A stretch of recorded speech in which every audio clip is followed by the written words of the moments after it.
Hey, welcome to weekday coronavirus-driven mind stuff. My name is George Ortega, and it is Thursday, June 18th, 2020 at 6:10 p.m., and this is episode number 50. All right, what I want to talk about now is I attended just very recently, a couple of hours ago, it started. A talk by Rabbi Annie Tucker of Temple Israel, the conservative synagogue here in White Plains. And it's a talk about a story that's told in Numbers, one of the 5 books of the Bible, supposedly written by Moses. And so the idea is that, so I want to talk about that because we're kind of the story goes that they're in the desert, the about 2 million Israelis. They had just, escaped from Egypt where they were slaves for a long time. And they're in the desert and their next step is to go to the promised land, the land of Canaan. And so, what happens, they send out these, I wouldn't call them spies, the translation that I see sometimes as spies, they're really more kind of scouts, I guess, because a spy I see as someone who kind of infiltrates into a collection, a society, an organization, something like that, and just gathers information, from within. But these guys, I doubt that they could be a spy. I don't know. Anyway, so these 12, I think there were 12 scouts, go out. And, Moses wants to know, what's, is it safe to be there? In other words, is it dangerous? Will we get there? Because there are other people and, I guess back then they were fighting all the time. So the scouts come back with a report and they're seeing big people like Goliaths and much apparently stronger armies than maybe they were spies. Maybe they were able to infiltrate and determine that. Because how can you see that from a distance? So yeah, I guess maybe they were spies. So anyway, they come back with they're saying we cannot get there. In the south, there are these guys. In the north, there are these guys. In the mountains, there are these guys. They're not going to let us through, And so they're afraid of, being defeated. The men are killed, the women and children are taken captive. So these spy scouts, whatever they are, they come back, again saying, I don't think we can, I don't think this is a good thing to do, and. So God punishes them for that,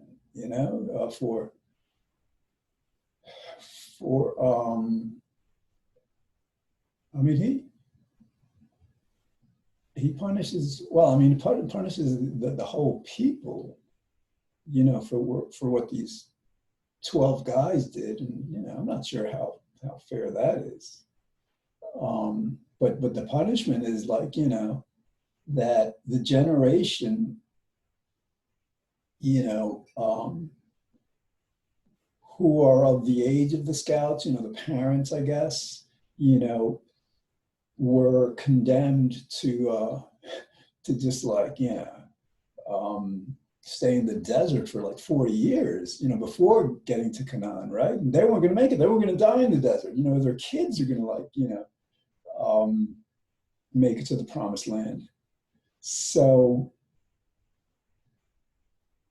Okay, so that's the basic gist of it, right? So we're talking in the group, and an idea is put forth that maybe coming just out of, it was like, I think they're out of slavery 2-3 years, something like that, very very short amount of time. After that, and just like they they had just been introduced to God, most of them, well, no, you can't say that. I mean, like they're, yeah, wait a minute.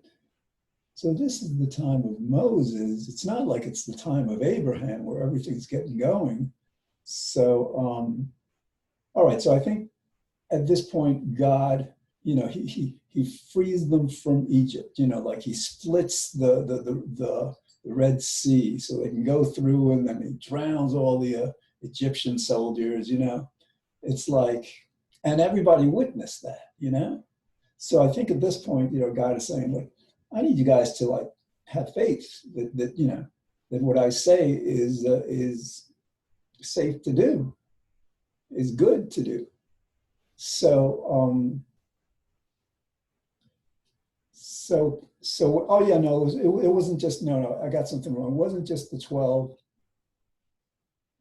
scout spies who didn't have faith that God would protect them from these other people.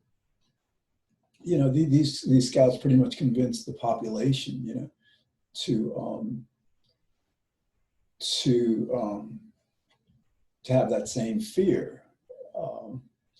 you know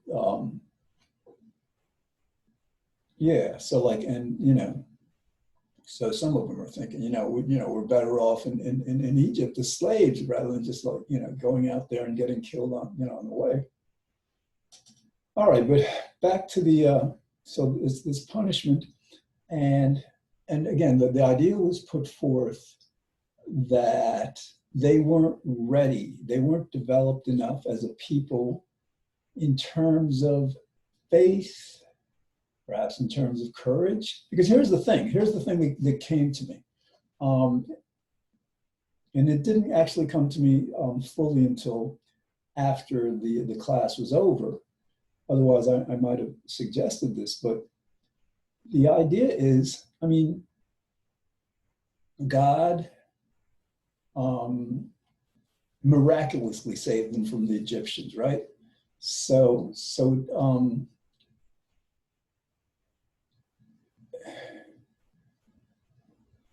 because what my comment, toward the end of the class was, well, like, and I think, the Jewish people back then did need to evolve in their faith in God and in this new, because like, yeah, I mean, they understood God from the time of Abraham, but this is different. I guess this is kind of like, the giving of the law, and like it takes actually, I'm not sure how much different it is. Yeah, no, I think it relates to just there having been recently given the Torah, and they're assuming a new role in the world, priests unto the world. That's got to be the major significance. So anyway, so like my point is like, why couldn't they just evolve in their faith, in their understanding, in their obedience, in the promised land, in Canaan, why do they have to like, because I mean, like, it's a punishment, but I mean, ostensibly it's a punishment. Again, the other narrative is that it is, this recognition that they're just not ready. So it's for their own good that they're, being delayed. But so, yeah, no, because when I made the suggestion, you know, it was kind of like related that, well, you know, they're going to face some major armies, and they're going to need courage, and they're going to need strength, and these you know, and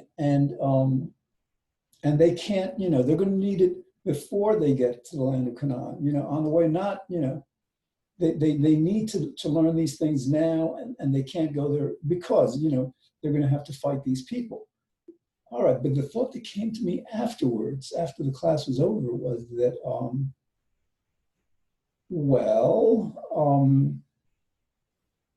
why couldn't God have fought for them like God did with the Egyptians? And actually, I think like God is doing for us with the coronavirus in terms of, you know, I think changing the world in the way that needs to be changed in certain ways. You know, God sometimes fights our battles for us. So like it's conceivable that that would have been, you know, that would have been a more desirable, you know, kind of like story and more desirable fate. And you know, like, all right, so I'm thinking about this. I'm thinking about this in the kitchen, you know, a few minutes ago, and it just dawns on me this question of why God, you know, like punishes these people, you know, with 40 years in the desert for not being as good as they could be, should be, whatever. This is really the question, the quintessential question of existence. I mean, the quintessential challenge is happiness, but the quintessential challenge to happiness is suffering. You know, why do we suffer? That's the question. In other words, like God could have, God being all powerful,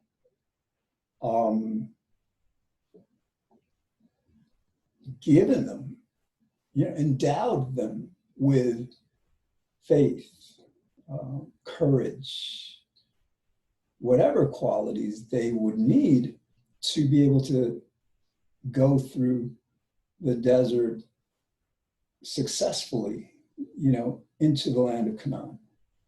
So, so why do we suffer at all? You know, why, you know, I'm not, you know, there's different accounts of like, quote unquote, heaven and angels. Like there's one account is that like, you know, the beings, the angels in heaven, they don't sin. You know, they don't sin. You don't sin in heaven, and you don't, you know, and you're happy. You know, you don't moan and mourn and suffer. You know, that's what happiness. That's what heaven is about.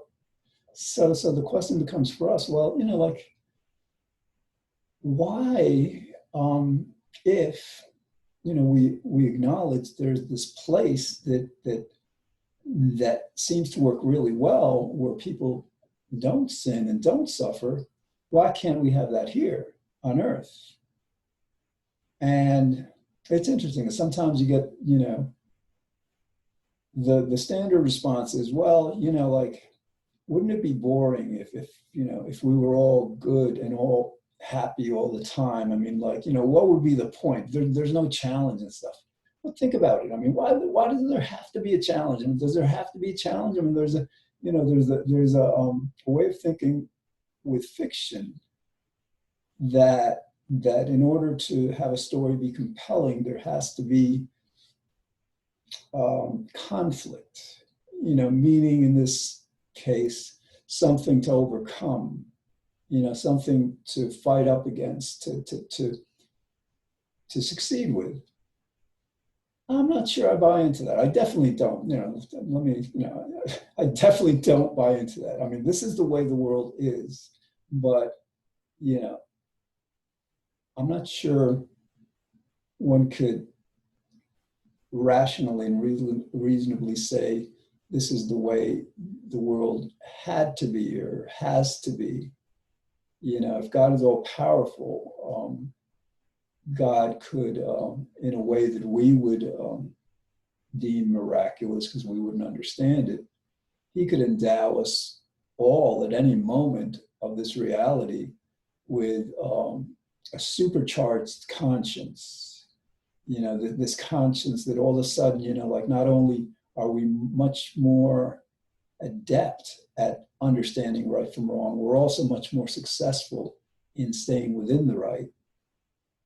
And God could also at any moment endow us with this perfect Buddha-like bliss, you know, this bliss that Eastern mystics have cultivated, you know, through meditation. We could all be perfect angels, blissfully enjoying this reality.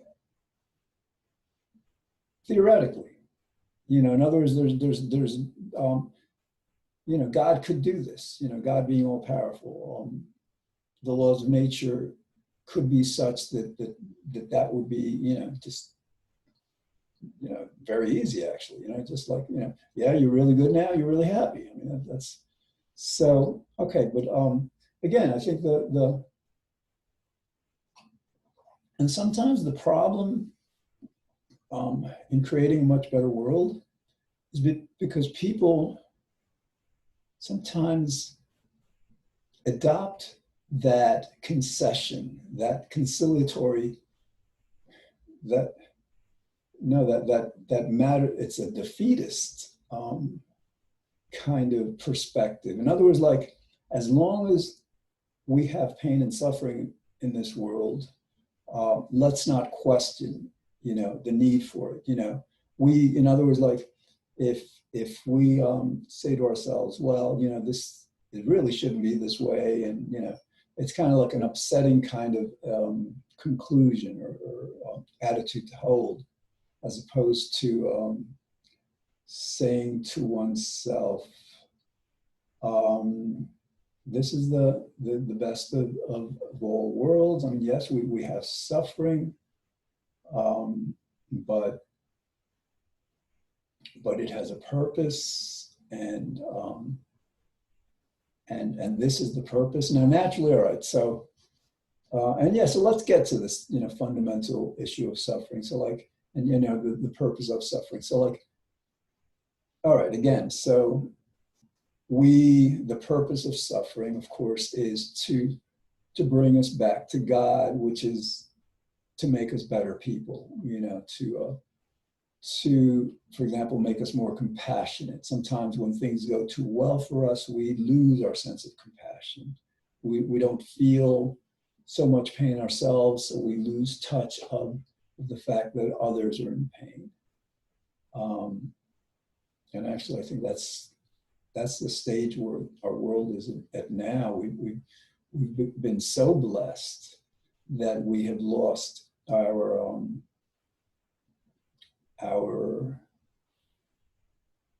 compassion for farm animals. You know, 60 billion that are just treated horribly, for very poor people throughout the planet, especially in Africa, South America, who don't have access to clean water, who often don't have access to adequate nutrition, enough protein, enough medicine, enough education.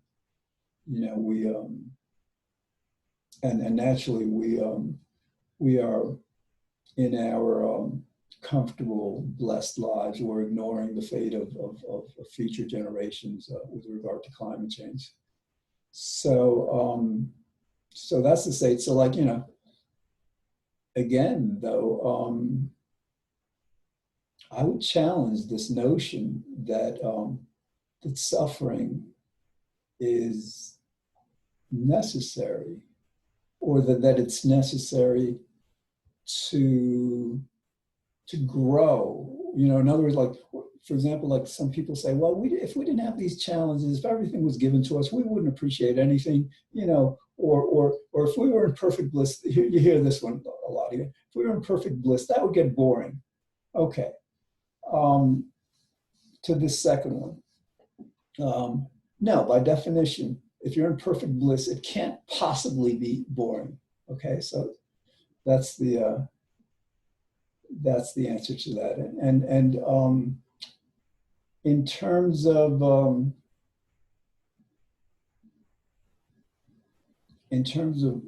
the first, you know, like, I mean, would life have meaning if we weren't suffering? Well, apparently, I mean, if we're to believe this account of, you know, there's a better life waiting for us when we die, we're back with God, or we're conceivably in a bliss, in a heaven, you know, where we're not sinning and we're, you know, in a blissful state. These angels, these souls, these beings, apparently are without need for development. I mean, one can conceive of that. I mean, there could be levels of heaven, I suppose, right? You know, you get your first class angel, you become a second class, whatever, you know, you get, you know, promoted. But, you know, you can conceive of just like a blissful state, you know, a blissful, virtuous state that is the norm, and that requires no growth beyond it. You know, in other words, like, requires no challenge, because those souls are where challenges are no longer necessary. You know, so anyway, so that's the basic question behind this story of, you know, the punishment of the Jewish people by being, you know, kept in the desert for 40 years and not being allowed to go into the promised land. But yeah, I think within the context of the story, the way it's presented, it's conceivable that God could have, and actually, yeah,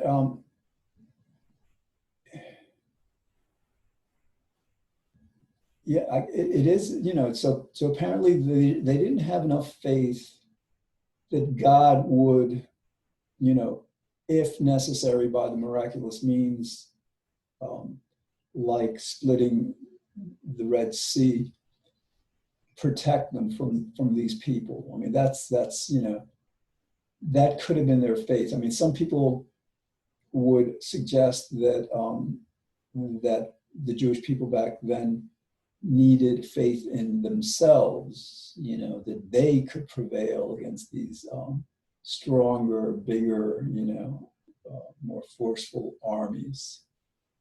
That's a possibility. But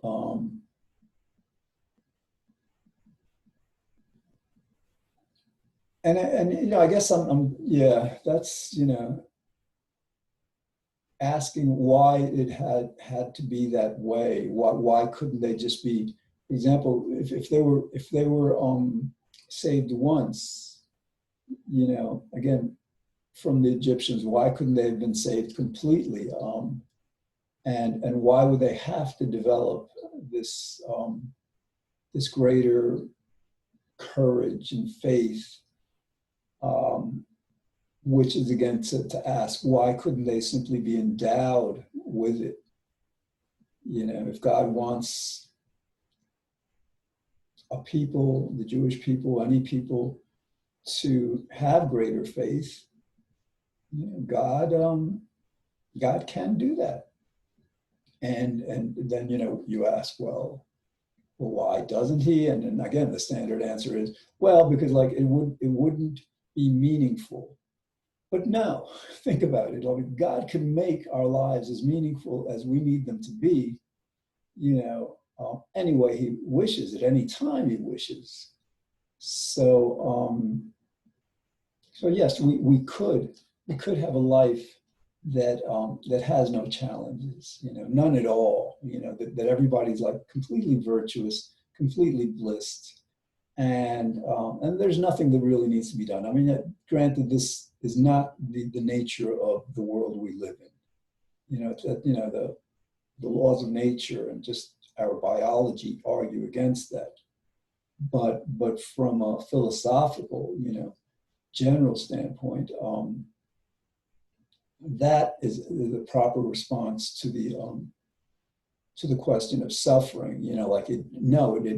This is the way the world is, but it doesn't necessarily have to be this way. It didn't have to be this way, and it perhaps going forward to the future, perhaps to the extent that we as humanity, as this, species, Homo sapiens, who apparently have a consciousness, a collective consciousness, perhaps to the extent that we are able to envision such a reality, we're good and we're very happy, and we don't have to any longer, become more of whatever. We're as good as we need to be. We're as happy as we need to be. And perhaps, there's a life, let's say, for example, I want to become a really good bass player. So like, there's nothing that says that that process has to involve suffering. If it's something that one has to learn, one can learn incrementally, like we learn how to read and write and all. So, all right, I am running out of time. I hope you liked I'm wearing my kippah because I figure, this is like a religious kind of thing. I try to where I just got this one. I used to have a white one with the Star of David. And I also got Talus Gadol, because I've got tzitzis and all, but I was going to wear them for a while, but I figured, I'm not really Orthodox because I don't believe that, for example, the earth is 6,000 years old and a few things like that. But anyway, so I'm, I wear my baseball cap, which I guess is kind of like a kippah or whatever. It's a head covering. But I just figured if I was going to talk about, the Bible today, I'd wear it. And tomorrow we have our God and COVID-19 Zoom room. That's going to be cool. So that's Friday. So you're watching this Friday at 5. So 9 o'clock, if you're on meetup.com, find me there. It's listed on the Happiness and Goodness Club site. Also the connecting everyone through Zoom. I'm doing commercials. All right, I'm running out of time. It's 27 seconds left. Thanks for watching. It's on Monday through Friday, channel 76, Optimum 45 Verizon on White Plains Community Media. And I hope you're having a good day. And I will see you tomorrow.